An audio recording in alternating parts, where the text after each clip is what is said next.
So first of all, just a thank you to Counsel Tech for having us here, and I just want to say it's amazing to see so many women founders in the audience here. I saw the pictures on Twitter before I got here, and just really, really excited about that. I'm Nithya. I'm the General Counsel at AppNexus. We're a New York-based advertising technology company, and we have just a little over 1,000 employees, and I've had the pleasure of being at the company since it was around 140 employees and watching it scale. And I'm really excited to be here with all of these ladies today to talk about fundraising for pros. So maybe just to kick things off, we can go down the panel and have everyone introduce themselves. Sure. Hi. I hope this is on.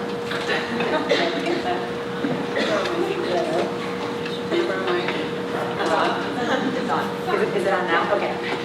My name is Ceresnie, and I'm co-founder and CFO of Orchard Platform, which is a financial technology company here in New York.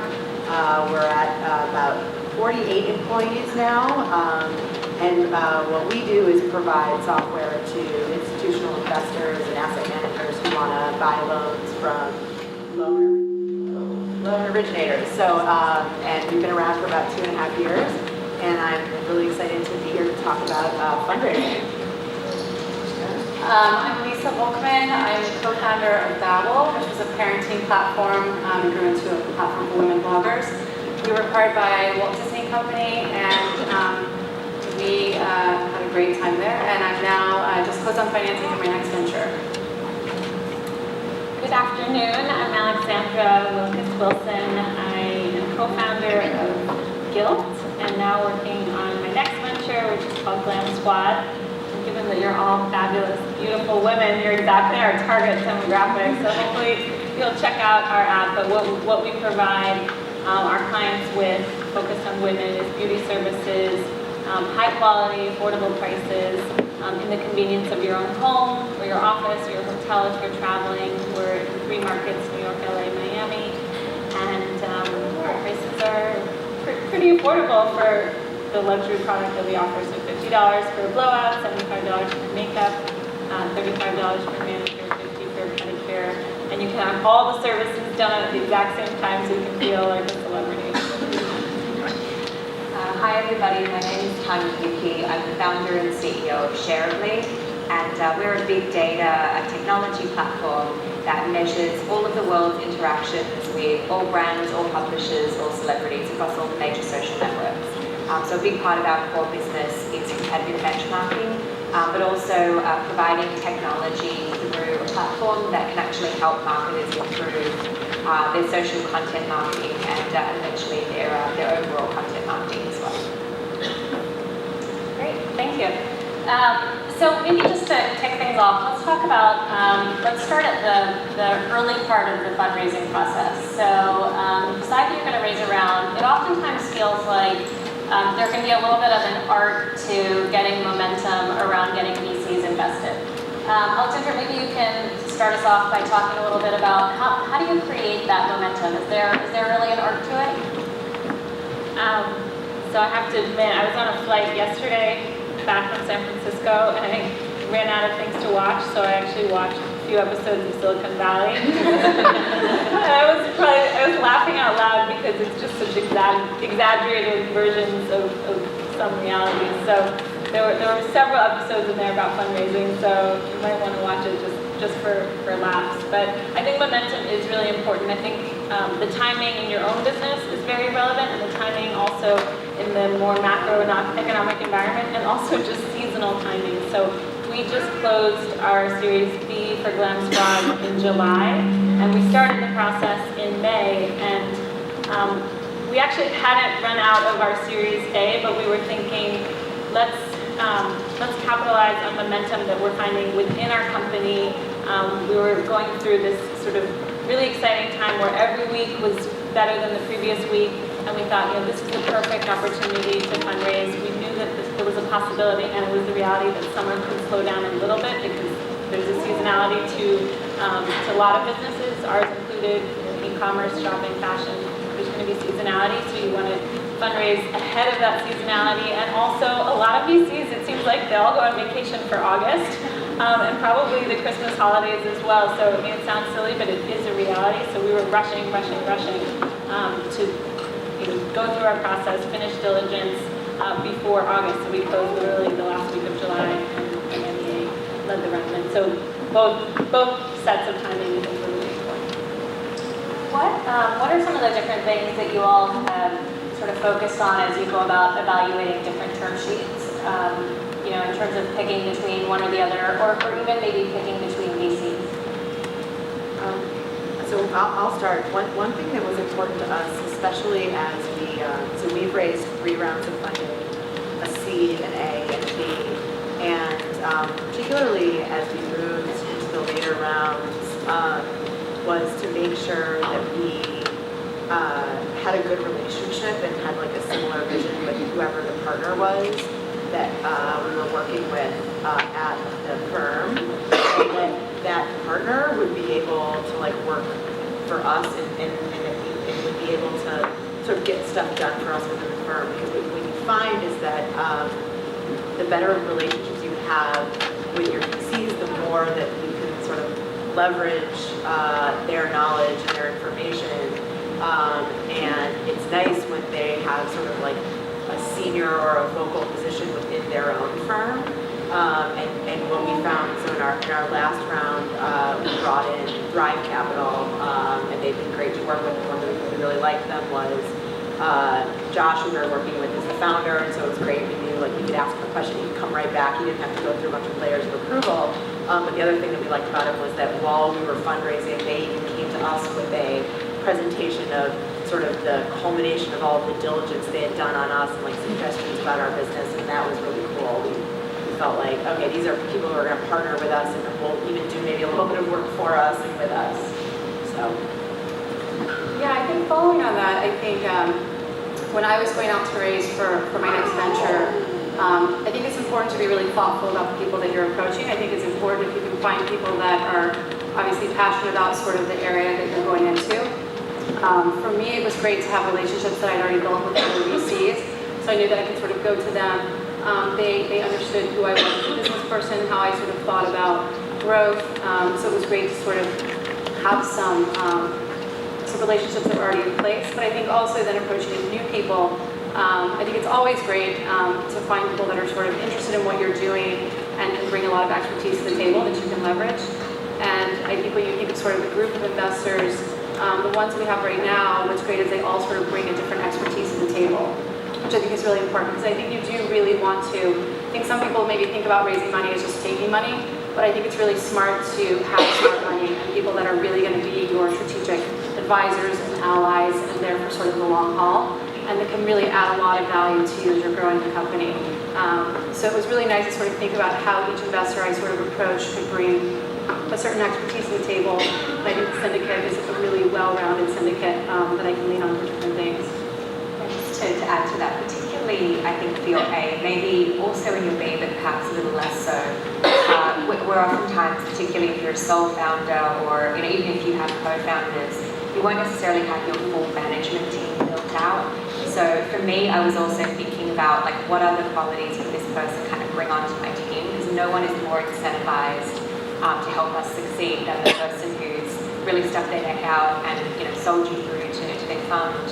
And I think also just for us too, it's just people who are a little outside of my comfort zone. I think it's all very well, particularly in the seed round. Most of the people are very supportive of you. Oftentimes they know you, so it's a slightly different dynamic. And I think when you get to the A round, you want some different energy. You want someone who's not going to fight you on every point that would be exhausting, but at least kind of bring a different perspective to the table and help you think macro when 99 times out of 100 you're still very much stuck in the day-to-day management of kind of survival through the early stages of your company. Yeah, I agree with all of the comments said. A couple things I might add would be that you want to build the relationships before you actually need them, and I'm a big advocate in general about building relationships, whether it's for partnerships or whatever it is that your business model requires. But in retrospect, pretty much all of our investors, institutional investors, were people that I've known for years. So BBG Ventures, which is here, and worked with Susan season-minded guilt. Marissa Campisi from SoftBank, she joined our board. Dana Grayson joined our board. Interesting, 2 female VCs, they joined our board, they got it right away. They didn't have to ask their wives and their daughters and their assistants, like, what is a blowout? They knew it. They understood it. I mean, it's silly, but it's true. I mean, I was in Sand Hill Road at a meeting, and a very senior guy who codes, super smart, and has made, incredible investments throughout his career. He asked a question which I laughed so hard I couldn't help myself. He's like, so you can do work and get a blowout at the same time? It's not like a facial. It's very different. So build those relationships in advance of when you need them. So, I mean, I don't want to say you're always fundraising, but in a way, you have to be visionary. You have to be thinking when you're really early stage.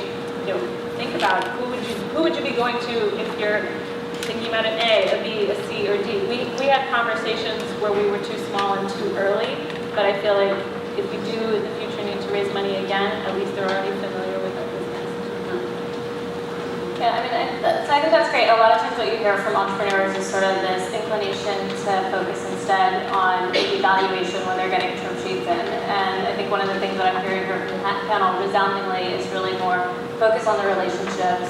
I imagine you all must probably get calls also from other, even if you're an entrepreneur who's maybe not already a serial seasoned entrepreneur like you all are, just sort of reaching out back into the ecosystem to get perspectives on VCs that you're considering, because I assume in many of these cases these are people who are also joining your board, so you want to understand how they're going to go about making decisions.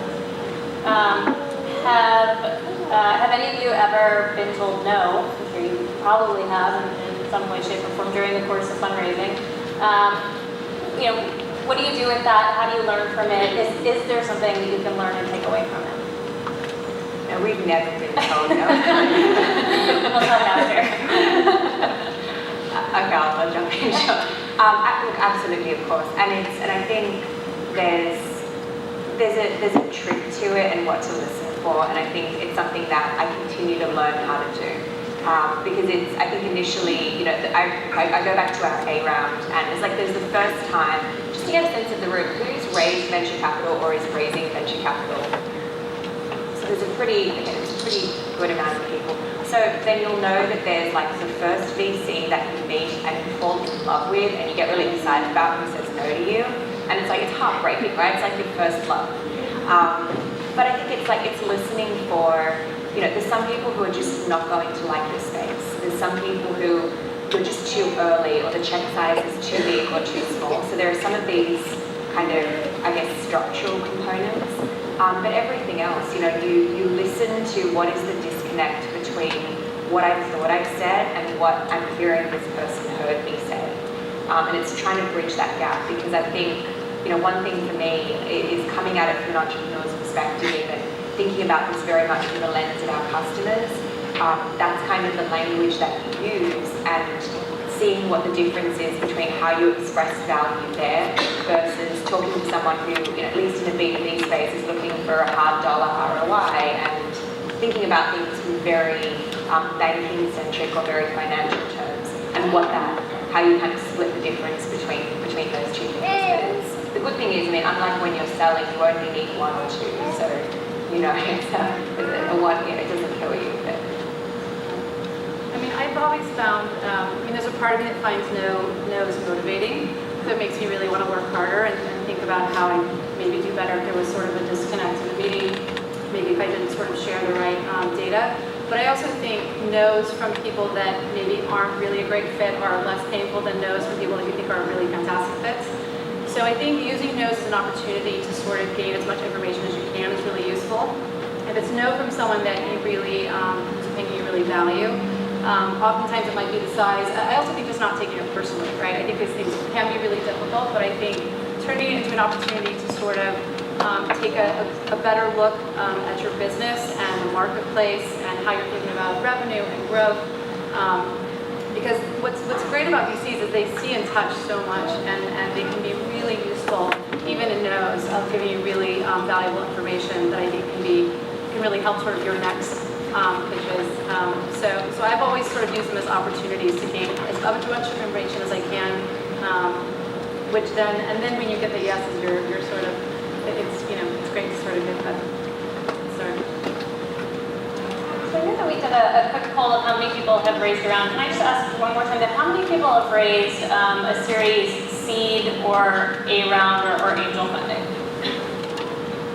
Okay, and then what about more like a C, D kind of round? Okay, so mostly early stage funding. I'd love to hear the perspective from this group. What do you think are some of the biggest differences between raising an early round and a later round? Diligence. Yes. Definitely the diligence. And, the seed round in particular, at least for me, there was almost nothing to diligence. There's just founders and maybe a little bit of a business. But as you get further along, the expectations that you're going to have your docs buttoned up, that you're going to have your cap table online, that your employment records match that cap table, and all of that are going to be higher. So therefore, your legal fees are a lot higher. But I'd also say that, like, for us at least, our universe got a lot smaller because when you're raising your seed round, again, this is my experience with the different brothers, but we were out there talking to basically anybody who would do a seed investment where financial services, fintech was possibly in their strike zone. By the time we were on, the B, it was like, we would write bigger checks, but we also had investors already. So our initial round was led by Spark Capital and Cayman, who then stayed around. So a decent chunk of our A and our B was already sort of allotted for to them. And so for us, it was more about, okay, who's going to fill in, who we want to bring in to fill in the gap. And so that kind of just changed the pitch and changed the approach. So that almost made the sell part a little bit easier, but not the diligence part.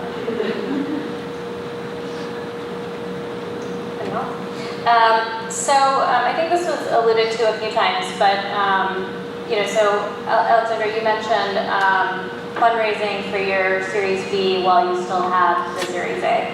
How do you manage the fundraising process? How do you think about when to start fundraising, and how do you do all of that while you're still doing your day job?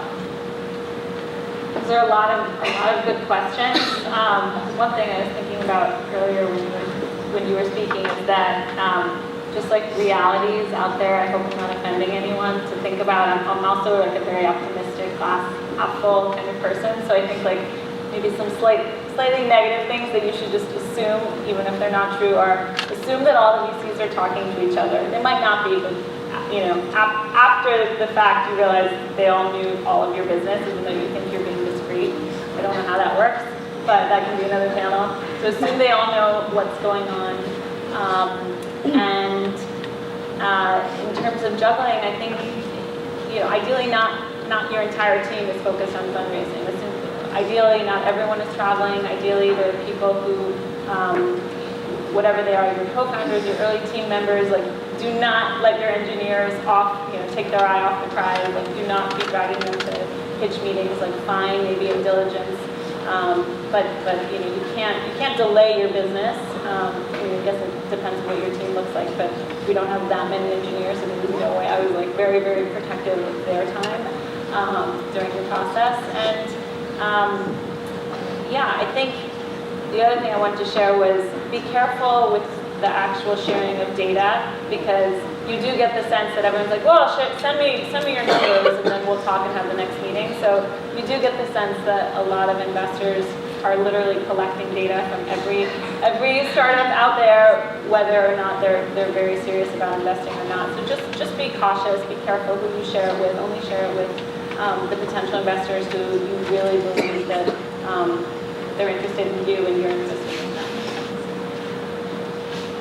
One thing that I thought was, and I don't know if but in terms of running the business while you're fundraising, one thing is definitely protecting your people's time.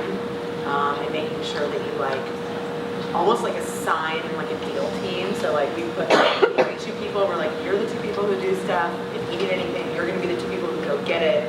But you don't want it to permeate throughout the organization because it will distract. But you also want to make sure to go in with a perspective on what you're going to tell your employees, because when you're raising a seed round and it's just the founders, or even like your A, where it could be like 10 or 12 people or something like that, you can kind of control it. But when you get to the point where you're fundraising, and like our last one, we had 40 employees, like you have to decide like affirmatively, like what do we want these 40 people to know, and what do we not want people to know, and what, like, how do, because if you give people just like some information, or some people have some and other people have others, it does create distractions, which I think are unproductive and obviously can be confusing. And so I think we avoided that for the most part, but I also kind of proactively managed it to see how easily if you just ignored that, it could lead to a lot of distractions.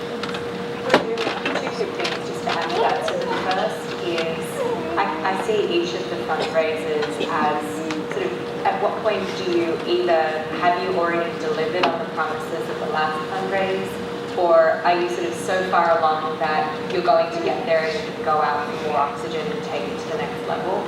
I think there's always a little bit of a game of chicken where you want to use the last fundraise to get you far enough along to show as many positive proof points, but you also don't want to run it sort of too far into the future. So I think that's always a bit of a, that's always a bit of a tenuous balance. And the last thing, and I guess this will be mostly if you're like selling to businesses, I don't know if it is as much of a thing on the direct to consumer side, but just like I think almost every investor will ask to see all your numbers, all of them will also ask to talk to customers.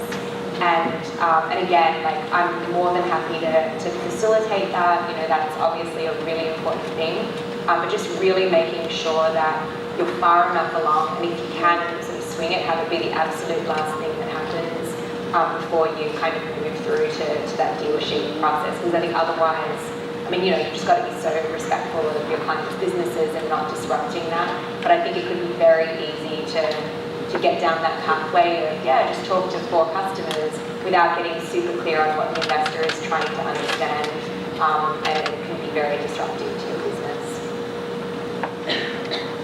So, Angela, you mentioned managing employee expectations. How transparent were you all with your employees about the fact that you were raising a round, and how if at all did the level of information that you shared change from, call it, before signing a term sheet to signing a term sheet but before closing?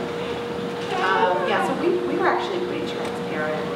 In part, sort of had to be an open floor plan, and so which I'm sure most people here do, but without an office door to close, it was kind of hard to hide it. But what we did was we just, until we had term sheets, we kept all the names and all the numbers, sort of confidential in like the internal team, but we let everyone know that we were doing that, and that like when essentially once we had a term sheet, we let people know the firms that we were talking to, but we still kept the numbers quiet until we closed the round. One thing, interestingly enough, was once we closed our last round, we decided to actually like proactively have what we call a lunch and learn, but it's like once a week, essentially someone like presents something to the whole company. And so after we closed the round, we had a presentation from our general counsel and our head of HR present like the numbers and like what the fundraise means to the employees, and like what the strike price means, and sort of like a lunch and learn on equity. And it was great. It ended up being a little bit of a Pandora's box for like a couple hours, because then people had more questions, we had to answer them, and it ended up being really great because it's amazing how if you're a founder, which I know a lot of people in the room are, you have so much insight into how this stuff works, and you're kind of forced to learn how venture-backed companies and equity, like what a strike price is, and what all that stuff is, because you had to kind of set it up. And then your employees like just don't have that luxury, but it does affect them in a material way. Not everyone's going to feel comfortable to ask. So we got a lot of really good feedback on that. I'm really happy we did it, even though it's not necessarily standard. I would say one thing I'd say adding to all of this is I think whatever round you're raising for, I've always found fundraising to be a great discipline around how you're doing your own business. Obviously you have to really get a lot in order, and I think it gives you a great opportunity to sort of revisit what the grand plan is. And I think if it's a later stage, it gives you an opportunity. I've always believed in transparency and sort of sharing with the team what's happening, because I think you really want them invested in what's happening, you want them invested in the growth of the company. And I think, again, it gives them an opportunity to sort of revisit what is the larger opportunity. Are we sort of achieving what we set out to do? And sort of possibly rethinking sort of what the long-term plan is, how the product's growing. And I think you learn a lot through the process, and I just found it to always be such a great sort of discipline on gathering all that data and information and insights, as you go into fundraising. And so as you're going through that process, how have you actually thought about how to put the funds to use? Like, at what point are you doing that? How are you making those decisions? And are you talking about them with the new investors that you're thinking about bringing on board? Well, in the past, I think I just raised the seed, so, obviously in a seed you want to be incredibly lean with your operations. And I think, too often I've seen people make a mistake once they have money. I think you really want to be smart about how you use the funds. I think, oftentimes people can just sort of go on a hiring spree and bring on too much before they're ready. So I'd say just in my personal experience, the use of funds, well, obviously I think it's all about the team and the execution. I know there's been a lot of discussion today about the right team and the right team members, and obviously if you're bringing on the right team, you hopefully should be able to execute on sort of what your vision has been. So I really think of sort of use of funds as attracting, the right talent. For me, we'll have to have very lean operations for a while, and investing sort of in that. How I think about it. So we started off the conversation by talking a little bit about relationships. So, for us at AppNexus, a 1,000-person company, we have a 9-person board. We spend quite a lot of time on thinking about how to manage the relationship with the board and what the board should be doing versus the management team. We want to make sure that we're empowered as a management team to actually go out and run the company on a day-to-day basis. What are some of the techniques that you all employ to help manage those relationships? You close the deal, you have the VC, you have their money, maybe they're on your board, maybe they're not. But how do you actually manage that relationship and make sure it stays in balance? With the VCs that are investing? Sure, I'll jump in. I think if I sort of only give one tip on it, this is something that I didn't get right, was share the good stuff as well as the bad stuff. So you initially start, you're like, this is great, these people are my brain trust, I'm going to bring all my problems to them. And you kind of forget to go, oh, and here's how we're winning, and here's how we're hitting out and exceeding our numbers and all this sort of stuff. You eventually get there, but I think the importance of communication and realizing that what each board member can and can't help you with, but really making sure that they feel they're kept in the loop and that they understand sort of a lot of, because they're not in the business with you every single day, and something which just might have been on your mind and it sort of bugged you and you'll mention it, they may not always have the full perspective to know, is this actually a big deal, is it not? So I think just really making sure that you communicate the positive, give the big picture and proactively communicate rather than just wait for, for people to reach out and see how things are doing. You really, as much as you do that with your management team, you also do want to make sure that you keep those ties with your board. Yeah, I would add to that, on the flip side, make sure to also don't just share the good. Because for us, that's sometimes been our instinct, but you want the board meeting to go really well, and you want to talk about all the great stuff that's happening. But it's amazing how I think especially in your earlier stages, but really anywhere along the way that the investors, they've seen, especially if they've been investing for a while, they've seen a lot. So if you have issues or problems that you're trying to figure out an answer to, it's a great sounding board. And so I think the instinct can go either way, right? Where you're like, I only want to tell them about all the great stuff that's happening, but kind of when you talk about the problems or the difficulties, you get a great perspective. Yeah, I think it's about communication. I think that's great. If you really want to share, again, I think if you're being thoughtful about who you would like to have as your investor, and you've approached them because they can bring value to what you're doing, I think it's important to sort of continue to leverage them for what value you think that they can add. And I think also the more, in terms of your next round, in terms of due diligence, there should be probably less due diligence to do if you've really stayed in touch with all of your investors and the people that can invest in the next round. I think really keeping them abreast of how the business is doing, the good, the bad, everything, I think, really empowers them to be in a position to maybe make a decision more quickly in the next round. And so on the point about communicating frequently, how often are you all talking to your investors once you close these rounds? In entirety, the whole group, not that frequently, but kind of one-off, whether they're board members or investors, institutional or individuals. I might fire off one-liner emails like, help, we're looking for a CFO, do you know anyone? Send me candidates. We are looking for a CFO, by the way. I think with the board, the CFO, once we have our finalists, we will ask them for help in actually interviewing that particular role. We haven't necessarily used the whole board for interviewing candidates, but I think that's an interesting and critical role that will interact with the board, so we value their point of view. But I think every board member, every investor adds a different element of help and support. They have a different network, they have a different perspective. We have some investors who know a lot about social media. We have others, some who are on the West Coast, most of them are East Coast. So, even thinking about West Coast talent, that sort of thing. We also have a local component to our business, so we're looking for local hires, across the country ultimately. So that's helpful when you have investors whose networks can extend to other markets. You would maybe have something to add there? No, I'm sure. That was just my face, but I like that it wants to add value. That's good. I think it depends. I mean, we have board meetings. I think usually like every 6 to 8 weeks, so thereabouts, like post Series A.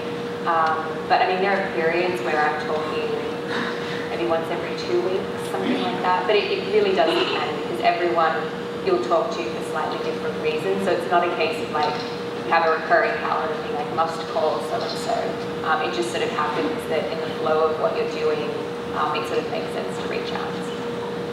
Yeah, I mean, I think just to follow up on your point, our one guiding principle is communicate often, but bad news should never be heard about first in the board meeting. That's where, we make sure that we go out and do targeted outreaches to people in advance. No surprises. So you've all successfully raised these rounds. How do you now think about, we've done a couple of rounds now at AppNexus. We're on a Series E, and on a couple of those rounds, we've had some of our existing investors join. On some of them, we've brought in brand new investors. How do you think about the mix of who's investing and whether you reach out to the existing folks or try to bring new investors into the fold? Well, in some cases, you don't have a choice of the existing folks because they generally have the right of refusal. And for us, we've been lucky enough to have our existing investors want to re-up, so that's always been good. I think for us, it was the third round where we felt like we wanted to add something to the board and just bring on another skill set or something like that. It wasn't. I wouldn't say it was like a super calculated exercise. And for us, we were lucky that because our two seed investors were big enough that they could have taken all the rounds. Like it was more like if we found somebody we felt added value, then we would give their money. But otherwise, we would just stick with our original guys. But I think a lot of it's like we talked about. As you operate your business and as you start to have more and more board meetings, you see kind of what the cadence is, the kind of conversations you have with these people, and who else you kind of want to have around your table, like really invested in your business. Great. Well, I think that we are getting close to being out of time. So one thing that I would love to do before we break, though, is just have each of you tell us quickly one thing that you wish that you had known about fundraising that you didn't, that you know now, and then we want to make sure everyone hears it. Maybe it's a different conversation and panel, which I think would be fascinating, but when I just recently went into market, I wish that I had known more about raising on a convertible note versus a price round. I did a price round, it's sort of what I knew, and I think there's pluses and minuses, I'm sure, to both, but I will say that I wish I had realized how much more quickly it could have gone if I'd raced on a convertible note, and how much less expensive my legal fees would have been. Yeah, the legal fees Or, I'm not feeling the legal love here. yeah, it's shocking, actually. and I mean, as a state, it makes a real difference, you know. I mean, I think just being thoughtful about, just thinking of what you're going to raise, whether it's debt or equity. It's a great point though, like really doing any sort of alphabet round nowadays, unless you're doing a late stage deal that's highly negotiated, it should not be very expensive. The documents are all standardized. Most law firms will do capped fees. Many of them will do deferred fees until you raise a Series A. So if you go to somebody who's using their own off-the-shelf documents or who's not capping fees or deferring for you, then you're probably using the wrong law firm because they probably don't do a lot of tech deals. You can always negotiate with lawyers. Yes. Even after you negotiate. In-house now, I can say that. Yeah. But yeah, no, I would say the legal, also just like the volume of documentation that sort of rolls at you. I remember at our seed round, that was the first round of funding I'd ever raised. And it was like all of a sudden I had like hundreds of pages of legal docs, and you have lawyers. But I felt compelled to read them all myself because I figured if I'm signing sort of my company and all my future employees up for this, I should understand what's in there, and it's a lot. Yeah. It's not all happens kind of at once. So. I would just reiterate something I said earlier, and it's about the relationships. So having long-term relationships with potential investors is only going to serve you well. And I did invest time in people I'd never met before, especially on the West Coast. My network's just much stronger here than over there. So, you know, there were probably many, I don't want to say hours wasted because those could be relationships for the future, but I probably should have prioritized the people and the firms that I knew best over the brand new ones.